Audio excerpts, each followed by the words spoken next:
Fala pessoal, hoje nós vamos falar de um assunto bem interessante. Estava procurando um tema, para fazer um vídeo e resolvi falar aqui da matéria que eu tenho estudado, que é, dentre outras, filosofia com literatura e com arte. E hoje a gente vai falar do Johann Wolfgang von Goethe. É um autor bem conhecido, um grande escritor alemão. A gente vai falar um pouquinho de ideologia, ou melhor dizendo, idealismo alemão, certo? E Goethe escreveu assim várias grandes obras, eu diria, né? Dentre elas, Os Sofrimentos do Jovem Werther. Não sei como é que pronunciar muito bem esse nome aqui dele, mas dizem que esse livro gerou uma certa epidemia de suicídios ali. Eu não sei exatamente em que época, isso eu ouvi em aula, aí vocês podem dar uma pesquisada e procurar, tá? Mas não é desse livro que eu vou falar hoje do Fausto, baseado na queridíssima professora aqui, Eloá Rice. Se vocês quiserem, inclusive, eu deixei o link onde ela faz o próprio resumo do que vai ser dito aqui, não só do resumo dela, obviamente, vou falar de outras questões aqui, porque senão não valeria a pena, seria só uma cópia do que ela falou, mas eu preciso dar essa introdução que ela dá, porque ela é especialista no Goethe, e eu não sou especialista no Goethe, então eu preciso do apoio de alguém que conhece muito bem esse assunto, que me interessou bastante. Porque o Goethe, ele precisou aproximadamente, meus caros, de 60 anos, de 1772 até 1832, Goethe trabalhou nesta obra chamada Fausto. E essa obra, assim, ela tem muita riqueza cultural, que tem uma abrangência, eu poderia dizer aí, obviamente, da cultura alemã, certo? Então, foi muito interessante o Fausto I para outras nações, inclusive o Brasil, tá? O Fausto I, que é o livro já bem estruturado, porque antes do Fausto I teve as preliminares. Tanto que aqui no Brasil saiu uma edição do Fausto Zero, né, que seria meio que um livro anterior, vamos dizer assim, uma tentativa de abordagem mais resumida do que foi posteriormente mais sofisticado o Fausto I. Tá? Então você tem esse Fausto Zero, mas você também tem fragmentos, né, que são, porque foi todo um processo de uma vida inteira para se produzir esse texto que é dividido oficialmente aí por Goethe em 1 e 2. Só que a parte 2, ela foi escrita não, né, obviamente que ela foi escrita enquanto ele estava vivo, mas ela foi publicada, né, póstumamente, tá? Bom, então o Goethe, ele nasceu em 1749, tá? Ele morreu muito idoso, porque obviamente se ele precisou de 60 anos para produzir, trabalhar esse conceito, né, vinculado ao que está estipulado na estrutura literária e também, a gente pode dizer, filosófica do Fausto, então ele teve que viver bastante, certo? 60 anos. Que ele teve para produzir, ele viveu obviamente mais do que isso. Então, ele nasceu em 1749 e morreu em 1832, que foi o ano, se eu não me engano, aqui do lançamento do Fausto II. Tá?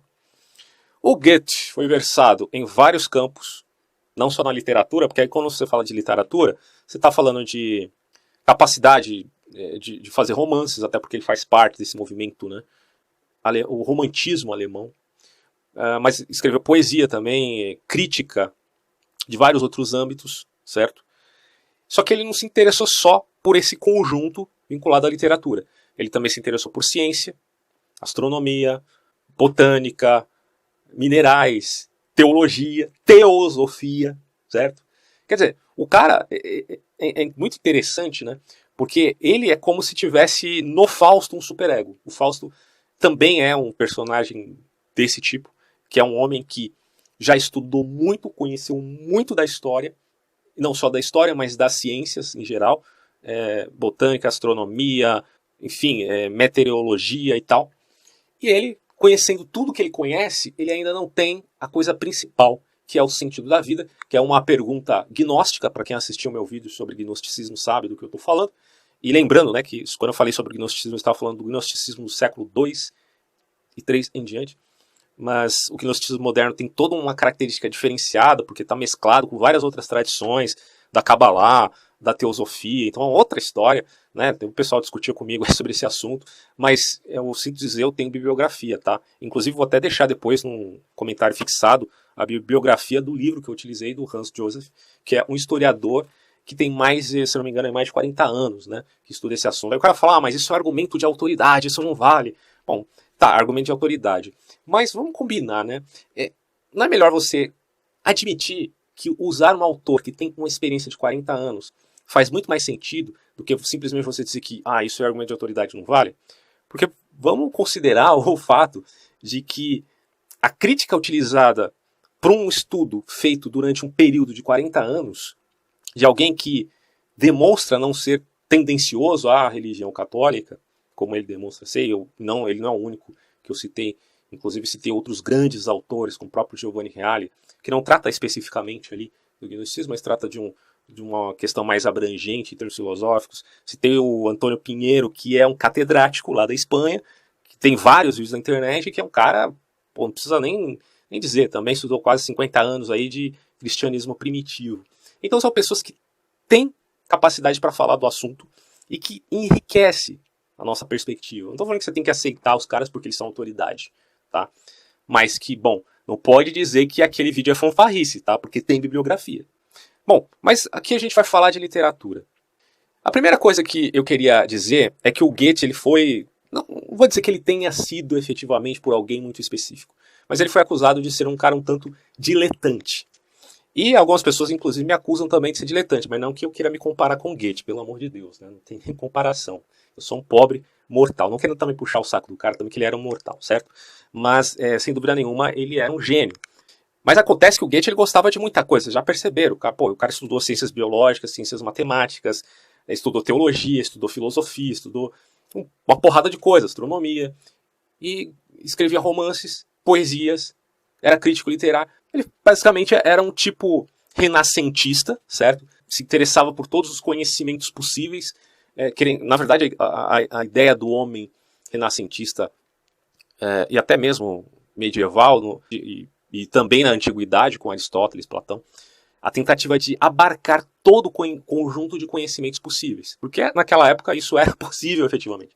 Mas hoje, no pleno século XXI, cara, abarcar todo o conhecimento que existe é uma tarefa que, meu Deus, quem consegue fazer isso? Não dá, né? No entanto, a filosofia, ela também depende de uma perspectiva holística. Tem lá os lógicos, né? Bertrand Russell, que diz que a perspectiva filosófica tem que ser agora em termos atomísticos e tal. Bom, mas isso dá muito pano para a manga, é uma discussão total. Mas a gente sabe que elemento holístico é muito importante, principalmente em Hegel. Tem muita vinculação ali com Goethe também. Goethe vai falar de literatura, Hegel vai falar de fenomenologia, como sendo quase que uma descrição explícita, como é a literatura em termos de junção de dois autores muito importantes, que é o Schelling e o Kant. Né? O Kant primeiro, depois o Schelling. Que são opostos, mas que precisam ser reconciliados. Né? Isso acontece supostamente na perspectiva de Goethe na literatura e na perspectiva do Hegel na própria fenomenologia, certo? Bom, de qualquer maneira, voltando aqui, o Goethe foi acusado de ser diletante, como diz aqui a Eloá, porque ele gostava de muitos campos do conhecimento, a gente já viu aqui, tá? Mas ele tinha essa perspectiva de entender a totalidade, do holismo. Tanto é verdade que ele se envolveu com essa coisa aí até da teosofia, né, que abre um campo totalmente novo a práticas de magia e todo tipo de coisa que você possa imaginar em termos de especulação do que é este todo, certo? Porque o todo não pode ser só a matéria, tem algo muito além disso, né? Então Fausto também é atraído por essa noção de que as ciências unilaterais, em termos de serem especialidades, não conseguiram dar a resposta que ele precisava. E aí ele teve que se envolver com magia. E no momento que ele se envolve com magia, quem aparece para ele? Vocês sabem quem, mas a gente vai falar. Inclusive quem já viu o Chapolin deve saber, né, que ele também trabalhou muito essa ideia do Fausto, num episódio muito interessante, que é do Chirin Chiron, do Diabo. Se vocês quiserem assistir esse episódio antes de ver esse vídeo, seria bem interessante, até para tirar essa carga, né, de estudo acadêmico. Eu também não quero também trazer essa carga aqui para vocês, né? Obviamente, eu estou trazendo aqui referências que são fundamentais, já que, como eu já disse, eu não sou especialista no autor. Mas é sempre bom você ter aquela leveza do humor também, ajuda bastante. Tanto que o Fausto foi transformado em peça por vários autores em humor, né? Que faz muito sentido, inclusive. Bom, gente, então, alguns colocariam o Goethe como diletante, porque ele gostava de muitos campos do conhecimento, sem se especializar efetivamente em nada. Mas a grande verdade é que o Goethe era alguém que queria entender a totalidade do mundo, certo? E essa vai ser a preocupação do Fausto. Por isso, ele tinha uma dificuldade em dar crédito aos estudos mais especializados, de cunho tão unilateral, né, que limitavam completamente o campo do conhecimento. Até porque hoje a gente sabe que na física moderna, que vai tratar com os elementos mais reduzindo ao máximo aquela coisa, não tem uma teoria de tudo. Bom, isso e na época de Goethe, então, nem se pensava. Atualmente, na modernidade, a maioria das pessoas, filósofos, literatos, nunca vão pensar em ter essa pretensão do Goethe. Mas a gente hoje tem filósofos que têm essa consideração ainda de dizer, a filosofia tem que ser a unidade, ela tem que tentar abarcar a unidade do conhecimento, porque esse é o papel dela. Se você transforma a filosofia numa disciplina e tira o papel um tanto holístico que ela tem em termos de abarcar todos os conhecimentos e fazer essa junção, essa ligadura, então a filosofia não tem mais papel nenhum. Só que outros vão dizer, mas o conhecimento é tão amplo no mundo moderno, e a produção de conhecimento é tão grande que é difícil você conseguir concatenar todas essas coisas. Aí fica a discussão. Bom, como eu já disse, foram 60 anos que Goethe trabalhou com a fábula de Fausto. Foi uma preocupação de toda a vida dele. O primeiro Fausto é de 1808, já o segundo é de 1832, e ele foi editado póstumamente, como eu já falei. Ainda houve várias outras versões, como a gente já viu aqui, Fausto tido como Fausto Zero, fragmentos, e por aí vai. O Fausto I, ele teve uma repercussão na literatura brasileira, vai dizer o autor, que também eu achei bacana, principalmente Machado de Assis, quando ele faz referência do Fausto em vários dos seus escritos, como O Espelho, onde ele fala do motivo fáustico fundamental, né, que seria a questão das duas almas. A gente ainda vai falar um pouquinho sobre essa estrutura aí. Só que o Fausto I, ele tem essa abrangência, mas o Fausto II, como ele trata de um conhecimento do grande mundo, e eu já vou explicar a referência do que significa pequeno e grande mundo, tem mais a ver com aquilo que a gente pode chamar de classicismo alemão. Então ele não tem assim uma compreensão muito clara para as pessoas que estão fora daquela cultura alemã. Tá? Então o livro do Goethe foi escrito em forma de poema, em duas partes, abrangendo todas as indagações que ele tinha, e também as indagações que as pessoas tinham na época dele, se não todas, pelo menos as mais importantes. Só que tem uma questão. Fausto, meus caros, ele é um personagem histórico, certo? Ele é chamado, na verdade, de Doutor Fausto. Ele teria nascido aproximadamente ali no século XV, entre 1470, 80, 90, enfim, não tem uma data exata aqui. E ele foi uma figura muito famosa na época dele. Na verdade, ele tinha fama e fortuna. A fama era porque ele viajava bastante por toda a Alemanha, e aí ele se tornou muito conhecido. E a fortuna ele adquiriu por seus conhecimentos médicos, tá? E diante desses elementos, o cara tem fama, tem fortuna, viaja bastante, as pessoas começaram a dizer, porra, esse cara é muito bem sucedido, será que ele não fez pacto com o capeta? E aí começou a surgir esses boatos, certo? E é bom que se diga que Fausto não foi o único, a única pessoa deste período histórico que foi acusada de ter feito pacto com o diabo, que é uma coisa assim um tanto óbvia, né? Se hoje em dia todo mundo fala que a Xuxa fez pacto com o capeta, né? Fulano de tal é famoso, fez pacto e tal. Bom, se fez ou não cabe a mim dizer, porque eu não tenho prova, não posso falar nada sobre isso. Mas a grande questão é que esses boatos sempre existiram na história. Agora você imagina, um cara que viveu no século XV, período que já existia, né, de certo modo ali, processos inquisitoriais da Igreja Católica. Obviamente que você tem, porque ali você está falando da época de Galileu, Nostradamus, vários personagens famosos. Então, é claro que aquele pensamento incrustado lá, referente a uma perspectiva de céu, inferno, Deus e diabo, como uma pura dicotomia, embora a Igreja Católica não pregue isso, porque a Igreja Católica não é dualista em termos de divindade, né? A Igreja Católica é monoteísta nesse sentido.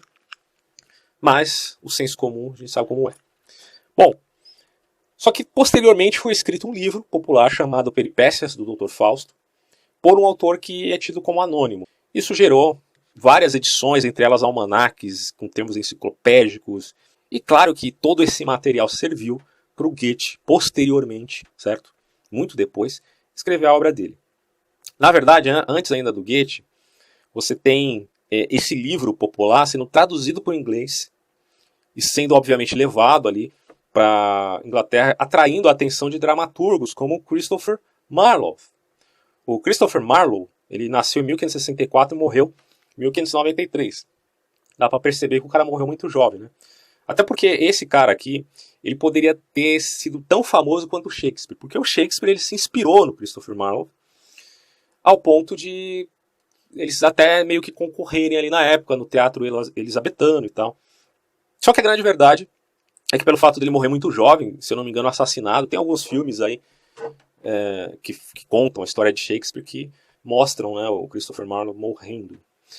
Mas ele fez uma peça sobre Fausto, certo? Chamado A Trágica História do Dr. Fausto. E essa obra foi muitas vezes encenada na Alemanha também. Só que assim, ela foi encenada na Alemanha, mas falada em inglês, porque a técnica que era utilizada ali, em termos de encenação, era gestual. É aquela coisa da pantomima, né? Onde tem muita mímica, muita gestualidade, isso ajuda as pessoas a entenderem independente da língua que está sendo utilizada. Só que mais do que isso, essa peça, que também ficou muito famosa, acabou sendo representado também em teatros de marionete, isso obviamente em vários teatros, talvez até nas ruas e tal. Bom, enfim, a lenda ganhou muito sucesso, mas também muitas nuances, muitas diferenças. Sabe como é que é a história, né? E lendas, elas vão aumentando, mudando de características e tal. Fausto virou uma lenda. Foi um personagem que existiu, mas foi mitificado, ou mistificado, enfim, completamente. E aí, essa lenda se tornou, obviamente, um assunto não só para a população em geral, mas também um assunto predileto na intelectualidade. E toma certos contornos por um ilustrador, dirá aqui a autora, chamado Lessing. Na verdade, ele era tido, né, como um iluminista, sendo também teólogo. E aí ele pretendia escrever algo a respeito da lenda de Fausto, não sei ao certo, não ficou muito claro para mim se ele escreveu alguma coisa ou se ele iria escrever. Mas a questão é que ele meio que contestava essa coisa do Fausto ser uma pessoa má e ser condenado à danação eterna, né, porque isso é uma questão que teria que ser mais averiguada, já que ele era iluminista e ele dizia que se Fausto buscou a razão e isso é um dom de Deus, como é que ele supostamente teria vendido a alma para o diabo, nesse sentido sendo condenado à danação eterna? Então é uma questão que se tornou mais relativa por este autor, tá? No próprio Marlowe, você já tem uma certa mudança de foco do que era aquele escrito popular sobre Fausto, sobre um cara que entrega a alma para o diabo e é condenado, tendo ali um caráter pesadamente moral, né, na história, que obviamente teria. No Marlowe você tem isso também, mas um pouco mais amenizado. Já no Lessing, ele pensava que o homem, como eu já falei, né, da razão, ele poderia ser condenado por Deus, já que essa é uma das maiores, a razão é uma grande dádiva e tal. Bom, só que aí você chega no Fausto do Goethe. E nesse caso, logo a gente percebe a grande diferença com as outras narrativas. Porque nas anteriores a ideia central ainda é o pacto com o diabo. Só que em Goethe, o Fausto ele é um homem que contemplou quase todo o conhecimento da sua época, a gente falou no comecinho, e ele dizia a si mesmo que por tudo isso ele nada sabia. E ele queria saber o sentido da vida, em seu caráter mais profundo, né? Mais essencial. E para perseguir a resposta a essa dúvida inexorável, implacável no seu coração, ele acabou entrando, como eu já falei lá no comecinho, na magia. E aí ele tem contato com o sujeitinho aqui chamado Mefistófeles, certo? O termo aqui significa algo vinculado a inimigo da luz, né? Que é até irônico você pensar que Fausto quisesse encontrar o sentido da vida no inimigo da luz. É um tanto contraditório isso, né? Aliás, em algumas culturas, esse demônio chamado Mefistófeles, ele é um aliado poderosíssimo do Lúcifer. A gente já viu aqui em um vídeo que eu fiz, que essa história do nome do diabo ser Lúcifer é uma balela, isso aí foi uma confusão linguística. Eu já tenho um vídeo explicando por quê. Mas, enfim, outros vão dizer que o Mefisto é o próprio capeta, mas isso não interessa. O fato é que ele se oferece a Fausto para trazer as respostas às inquietações que ele tem quanto à existência, tá? Então você já vê que o Fausto não está interessado em dinheiro apenas, ou em outras coisas, que não a coisa mais importante, que é tirar aquela inquietação do coração dele a respeito, em última instância, do sentido da vida. Aí o Fausto, ele como não tem medo nem do céu nem do inferno, ele faz o pacto. Ele faz o pacto, só que ele também vai propor uma aposta ao Mefistófeles, tá? Quer dizer, e a gente vai ver, porque o pacto proposto por Mefisto seria para ajudar a sanar a dúvida de Fausto, certo? Aí ele aceita, porque ele não teme. Só que ele aceita desde que ele tenha sanado todas as dúvidas dele concernente àquilo que é principal, ou seja, o que tem a vida no seu mais profundo cerne, né? Qual que é a questão mais essencial e significante da vida. E essa é a aposta que ele faz com o Mefisto. Basicamente é isso. Bom, embora esse Mefisto seja quem propõe a aposta ao Fausto, é o próprio Fausto que é o cara mais inquieto ali, né? Que sempre permanece naquela dúvida e acaba caindo na tentação de fazer o pacto. Porque, na verdade, esse pacto, não só para Fausto, mas na história inteira do Goethe, não tem muita importância. Porque o que confere importância realmente é a questão da significação, tá? Então a aposta, ela se dá no instante em que o Fausto se dirige para o Mefisto e diz que no momento em que ele se deitar numa cama e não ter mais nenhuma dúvida, aí vai ser permitido que a sua alma seja levada. E aí ele até fala, quando eu deitar-me numa cama preguiçosa e não tiver mais nenhuma dúvida, aí a sua alma, nesse sentido, será perdida. É uma contradição isso aqui. Porque quer dizer que no momento em que ele se deitar na cama preguiçosa e compreender todo o significado da existência, a alma dele será perdida. Bom, a gente vai entender melhor essa questão desta perspectiva aqui da autora e do próprio Hegel também. Que no Hegel tem uma especificação um pouco diferenciada, né? Já deixo claro aqui. Bom, a aposta é, portanto, a mola de toda ação e não necessariamente o pacto. Tá? A aposta tem uma validação muito maior do que o pacto. Que é basicamente ter na magia a satisfação do homem que indaga, certo?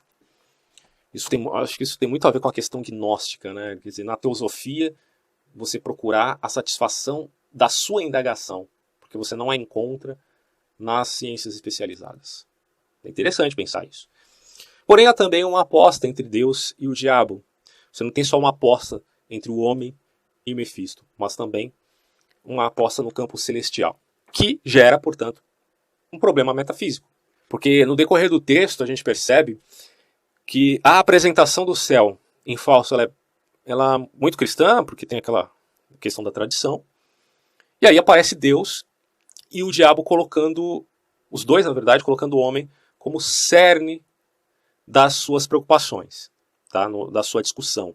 É como se o homem estivesse num tabuleiro e os dois estivessem jogando. Isso inclusive tem muita similaridade com o que ocorre no livro de Jó, lá na Bíblia. Bom, Deus vê o homem em seu lado positivo, claro, e o diabo vê o homem como uma obra imperfeita, como uma forma de criticar a obra divina. O homem quer sempre saber mais, no entanto, contraditoriamente ele tem uma ânsia pelos desejos terrenos, né? Ao mesmo tempo que ele deseja arduamente conhecer, como Fausto, o significado profundo da vida, ele também tem um profundo gozo pelas sensações da terra, né? Bom, e essa é uma acusação que o diabo faz a Deus. E aqui é que vai nascer a aposta entre os dois. Porque o Fausto, como eu já disse no livro de Jó, ele se torna meio que um representante, porque aí a gente está falando, obviamente, de um mito, né? Em termos míticos, em termos de se aprender alguma lição de uma mitologia, tá ok? Que não é diferente do que a gente poderia dizer de uma lenda, até porque a lenda também pode se tornar um mito, né? Trazendo essa significância da literatura. O Fausto se torna um representante da humanidade que demonstra em si as razões da criação, tá ok? Então a criação é colocada em xeque. Por isso, essa obra se torna, a obra de Goethe, uma inquietação de ordem metafísica, porque tem a ver com a relação do homem com esses empreendimentos, tanto do significado profundo, como na tensão que existe entre os desejos do corpo e os desejos do espírito. Certo? Como é colocado e posto também em toda a história pelos religiosos. Tal. E aí nós temos, para resumir, duas apostas. No nível terrestre, Fausto versus Mefisto, e no nível celeste, Deus versus o diabo. Deus é soberano, então ele permite que o diabo arraste o Fausto na trama do próprio Mefisto, tendo a certeza que ele, Deus, o colocará no caminho da luz. Então Deus é, inevitavelmente, magnânimo nesse sentido, porque pelo texto você percebe que a certeza da vitória pertence a ele. Tá? Então nessa perspectiva, a gente pode dizer que Deus ganha de fato a aposta em via de uma suposição, né, de cunho que a gente logo vai perceber no decorrer da obra aí, um tanto teosófico, não sei se eu poderia dizer teosófico ou gnóstico aqui, mas que tem a ver com aquele conceito de eterno feminino, certo? Onde há uma representação desse eterno feminino como sendo um amor real, quase santificado. Então, obviamente que você tem um caráter ali em Goethe cristão, em termos de tradição, mas você tem um elemento teosófico ali embutido, como se vê na própria Divina Comédia, né? Para quem acha que a Divina Comédia é uma obra de cunho puramente católico, está muito enganado. Ele tem elementos gnósticos muito fortes, né? Bom, no âmbito da aposta terrestre, é proposto a Fausto o conhecimento do pequeno mundo, certo? E no âmbito do Fausto II, é proposto o conhecimento do grande mundo. O que isso representa? O pequeno mundo ele é tido como o mundo das sensações. E o grande mundo é tido como o mundo da arte, da antiguidade, enfim, da cultura em geral. Por isso que o mundo tido como o grande mundo, o Fausto II, é um livro mais complexo, porque tem que ter ali um contexto relativo, tanto ao conceito de comunidade como de sociedade na Alemanha, que são coisas diferentes, né? Porque quando você fala de comunidade, você está falando de, pelo menos nesse quesito, da mentalidade alemã, tá? Porque para os alemães a ideia de cultura ela está muito vinculada a esses dois conceitos. Então comunidade significa tradição, costume e também, vejam vocês senhores, etnicidade, germanismo, tá? Hegel não dizia que filosofia só pode ser feita pela língua alemã, ele diz uma coisa mais ou menos assim, quer dizer, ele era um tanto eurocentrista. Em termos de sociedade diferente, sociedade significaria isso, instituições, políticas, a questão do direito, enfim. Então, quando você se volta para o partido nazista, né, que ele vai pensar o conceito de comunidade, olha só, tem o elemento da etnicidade ali envolvido. Então, tem todo um histórico por trás no idealismo alemão que dá base também para a perspectiva da ação dos nazistas em termos de elevar a sagrada e gloriosa cultura alemã. Porque eles tinham essa egolatria por essa cultura alemã que era muito forte. A cultura alemã não deixa de ser uma coisa incrível, realmente. Mas, dadas as proporções adequadas à valoração dela. Quando você extrapola isso, você cai num nazismo da vida, né? Enfim, não vou falar muito desse assunto que é mais complexo, mas a grande questão é essa, tá? Em Fausto você tem o pequeno mundo e o grande mundo, e o Fausto I vai falar do pequeno mundo. O Fausto faz, então, sua procura nos termos da aposta terrestre, certo? Em vários momentos da vida dele, e ele é conduzido nos mundos 1 e 2 por várias estações, tá? Então você tem 3 estações no primeiro Fausto e 3 estações no segundo Fausto. E no fim da vida, quando eu vou falar do resumo, isso aí a gente tem que ler o livro, né? Porque também tenho que comprar uma edição realmente adequada para mim ler, que pelo que eu pesquisei aqui com a doutora, no seu vídeo que está aí linkado, a melhor edição da editora 34, como de costume, inclusive, né? Para literatura, são os melhores aí. Enfim.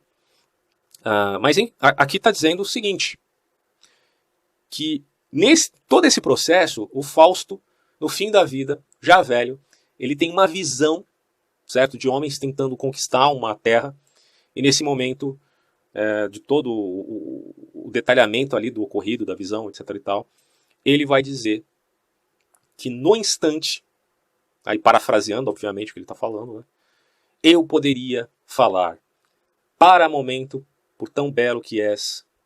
E aí, isso tem uma conotação de que poderia ser que ele estivesse, então, satisfeito. Já na velhice, diante de todas as ocorrências que tiveram em Fausto I e II, ele poderia se tornar satisfeito e, consequentemente, perder a aposta. Então, Fausto ele morre com esse vislumbre, certo? Do que, de fato, poderia ser, né, o sentido da vida, mas sem realmente concluir essa completude, vamos colocar dessa forma, quanto ao que realmente seria esse sentido. Em outras palavras, a gente pode dizer que no momento que ele fala eu poderia, utilizando, né, um futuro do pretérito aqui, ele está simplesmente dizendo que não houve essa completude. E, portanto, a alma dele não pode ser levada. Até porque se Deus vence a aposta, consequentemente, Mefisto não pode vencer Fausto, em termos lógicos. No nível celeste, Deus vence, portanto, essa aposta. E no nível terrestre, embora a gente conclua, nós não temos uma clara concreção de quem vence a aposta. O Fausto, ele materializa um mito do homem moderno, que é aquele que busca dar significação à sua vida, tocando o eterno e compreendendo o misterioso. Isso tem muito a ver com o homem do período do Goethe, e também tem a ver conosco, de certo modo, né? Porque a gente é herança de uma variação cultural muito grande, inclusive esta. Então a gente pode concluir que, no fundo, a única resposta que a gente pode receber da vida é esse movimento da criação e da ação. Quer dizer, e aí que está a grande sacada da obra do Fausto, que o dia que o Fausto deitar numa cama preguiçosa, o dia que ele puder dizer, para um momento tão belo que é, então, agora posso descansar, alguma coisa do tipo, ele é condenado, e aí ele acaba perdendo a sua alma. Certo? No entanto, se ele é condenado, inevitavelmente vai acabar a ação.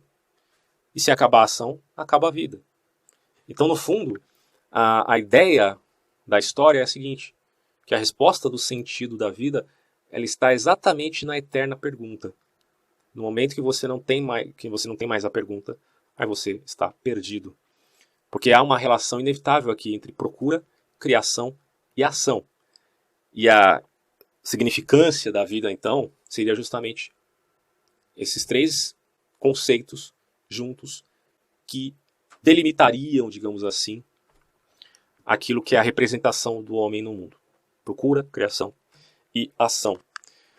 Portanto, se você já tem um conjunto metafísico fechado que define todas as coisas, você já não tem mais a essência da vida, que é essa abertura, e não o fechamento, certo?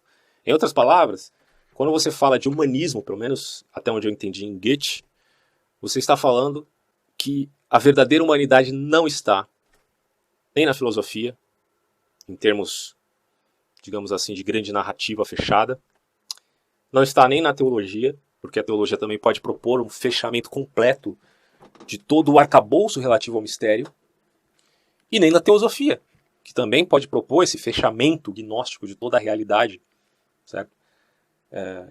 Obviamente nem a teologia, nem a filosofia, nem a teosofia venham a efetivamente abarcar tudo que possa existir no outro mundo. Ninguém é capaz de formular isso ou pensar que isso é assim. Mas elas delimitam coisas que são como que imaginações para preencher lacunas. E essas imaginações para preencher lacunas, de certo modo, também pode aprisionar o homem. Em termos até de tirar a humanidade que ele deveria ter. Porque a verdadeira humanidade, diria Goethe, está vinculada à literatura.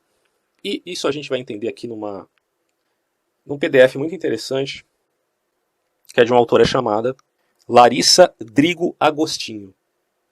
Então, obviamente, eu não tenho como ler tudo isso aqui, eu vou deixar linkado também para vocês lerem. É bem interessante a argumentação dela.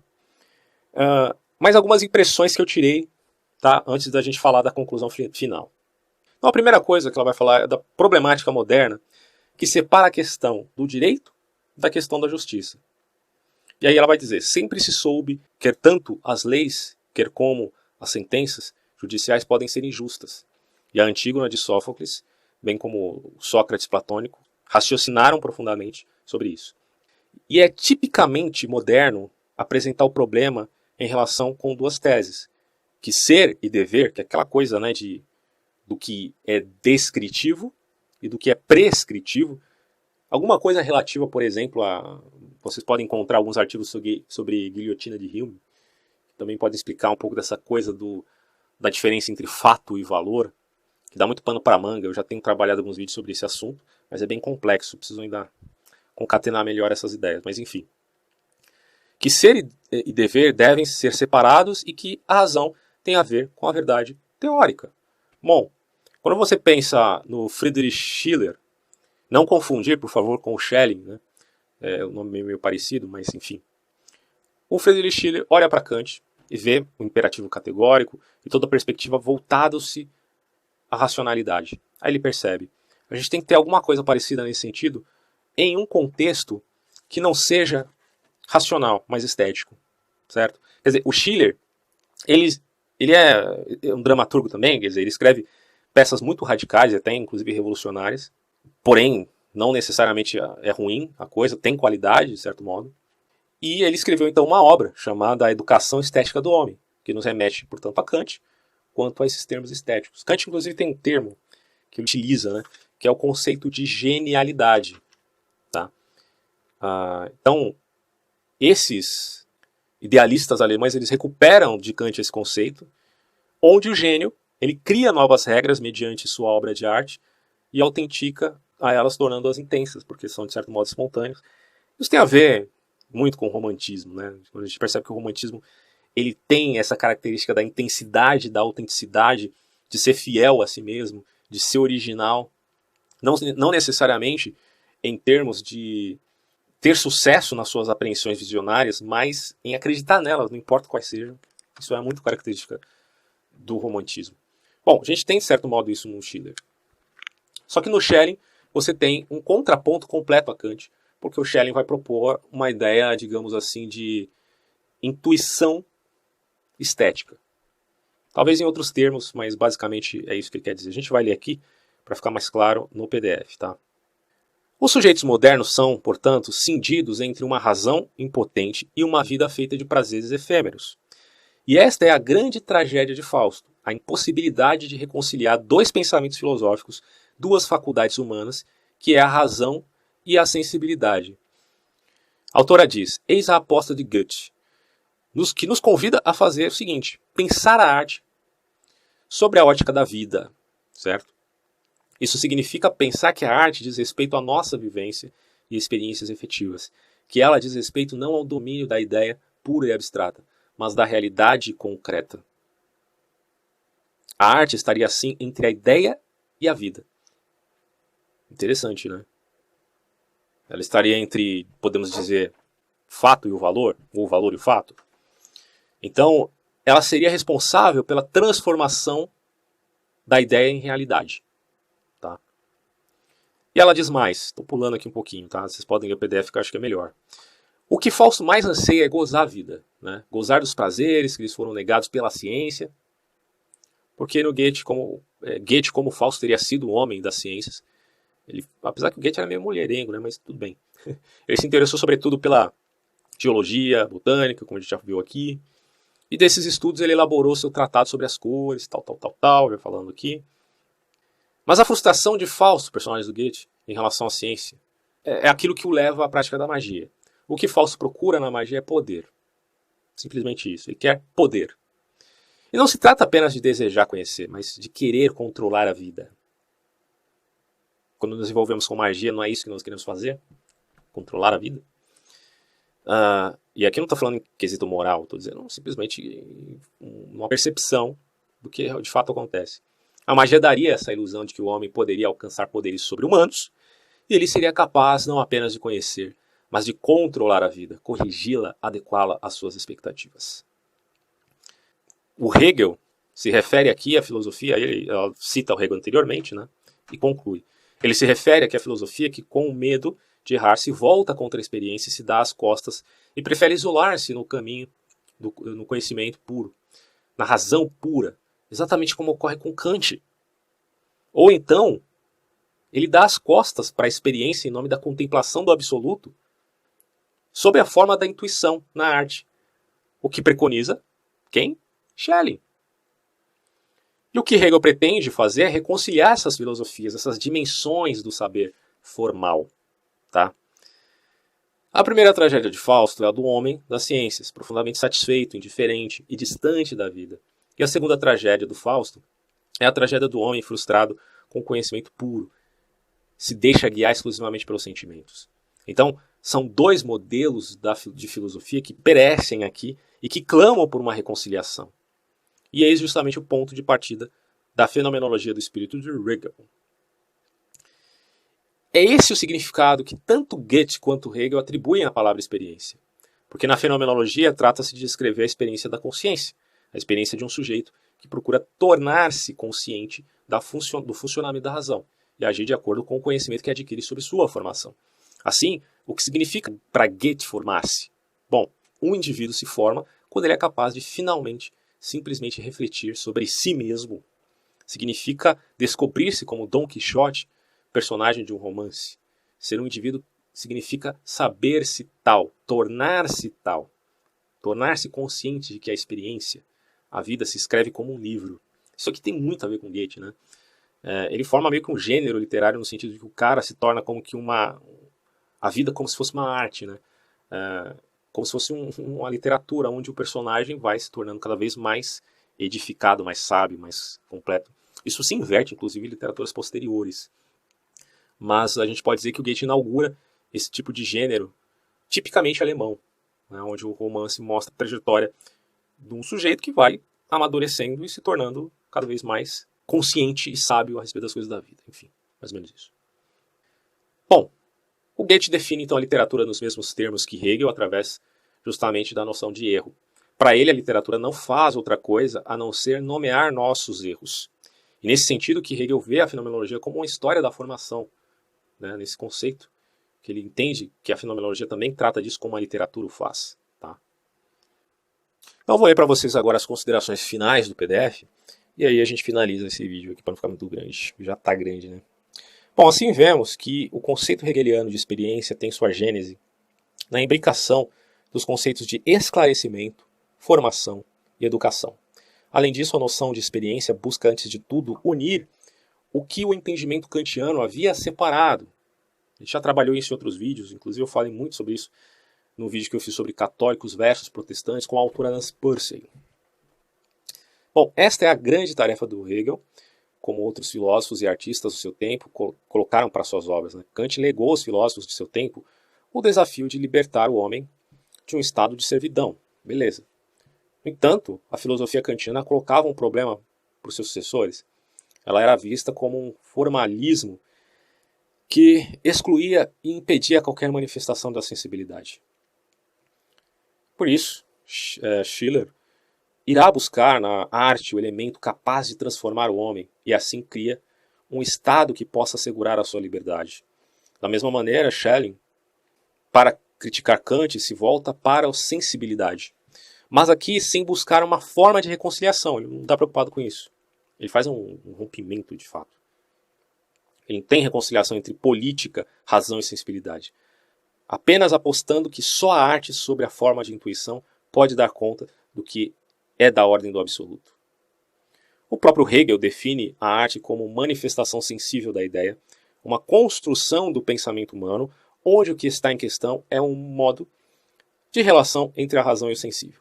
E nós vemos, portanto, que o que é da ordem da estética, o sensível, vai se tornando progressivamente, a partir do momento em que o idealismo passa a criticar a obra de Kant, na questão fundamental da filosofia. E assim a arte, o que a arte coloca como questão, a relação entre sensível e razão, é elevada ao estatuto de questão central da filosofia. Como Hegel procura responder essa demanda? Bom, justamente com o conceito de experiência. A razão ou o esclarecimento é pensada aqui como formação, como educação. Aprendizagem, né? Mas o que significa dizer que o conceito hegeliano de razão, melhor seria dizer de espírito, ou o conceito de filosofia ou o conceito de si é dependente da experiência? Isso significa que o conceito, como o homem se forma, é uma aquisição, fruto de um processo temporal. Assim, a razão seria a experiência que se tem dela. Na filosofia hegeliana, o caminho do conceito do sujeito na direção do saber absoluto é um processo no qual o sujeito adquire consciência de que ele, enquanto sujeito, é também produto da razão. E razão aqui da filosofia quer dizer um produto, mas não um fundamento. O sujeito é o resultado de um processo, de uma experiência. Há essa correlação, razão e experiência.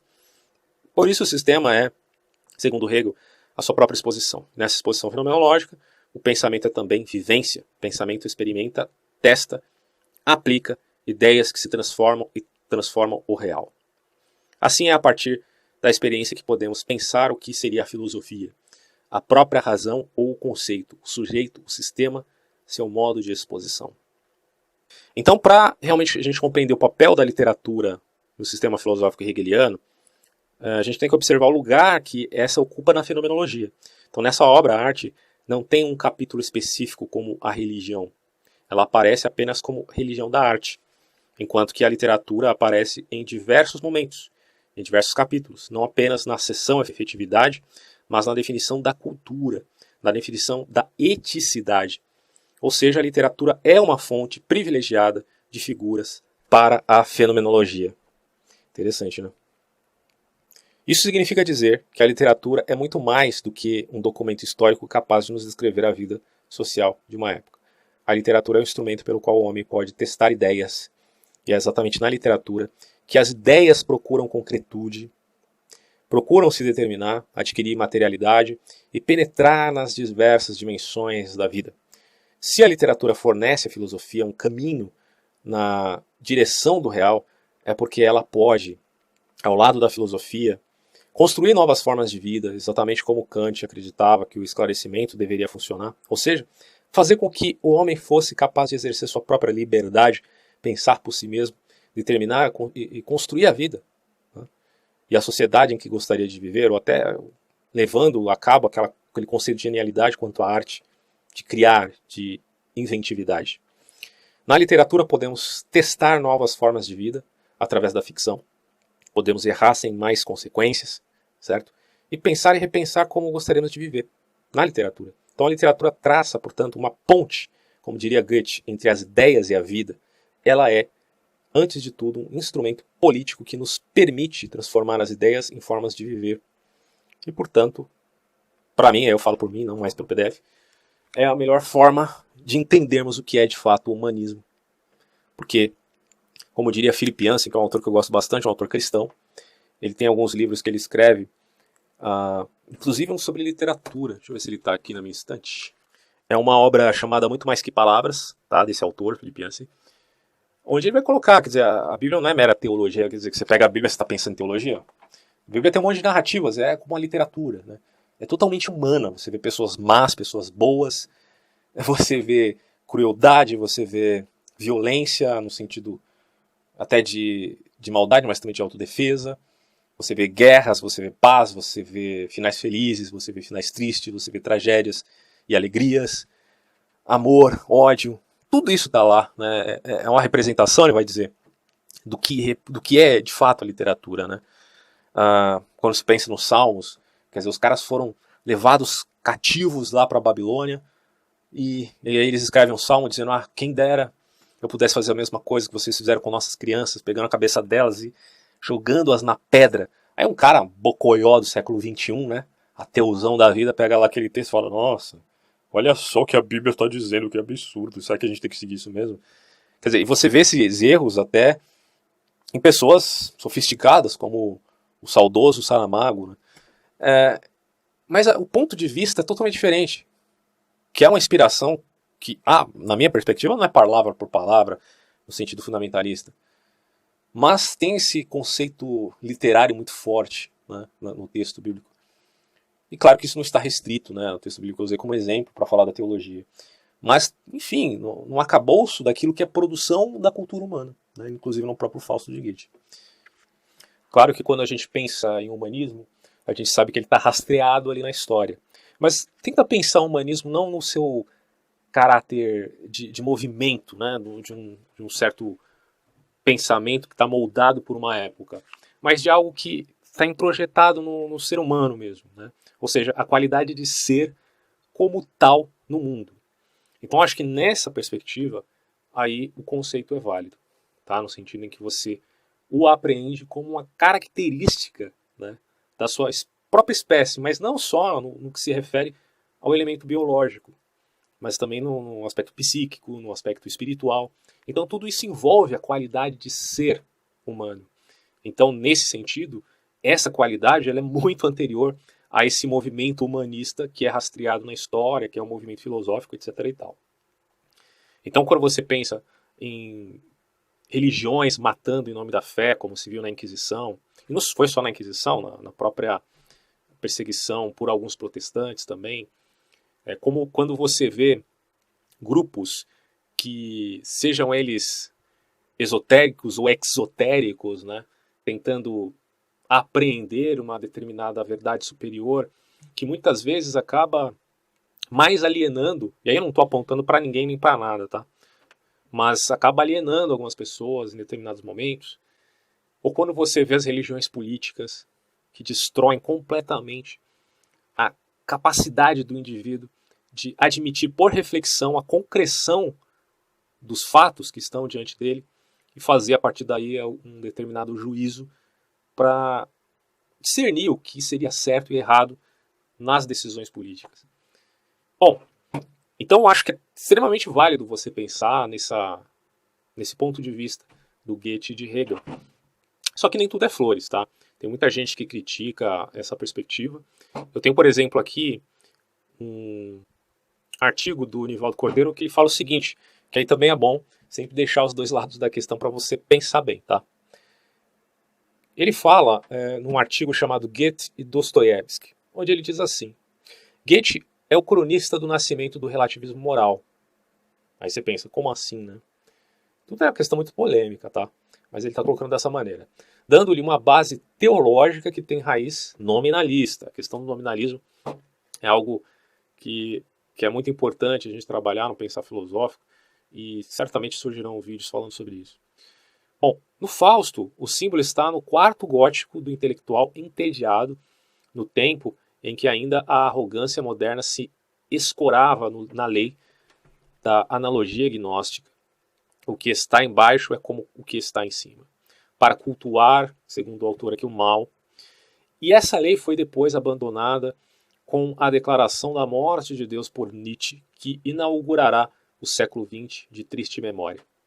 Goethe leva tão longe seu canto ao símbolo satânico que fez Helena, personagem do segundo Fausto, entrar em conúbio com o favorecido, entre aspas, e ter com ele um filho chamado Euforion, o filho da modernidade.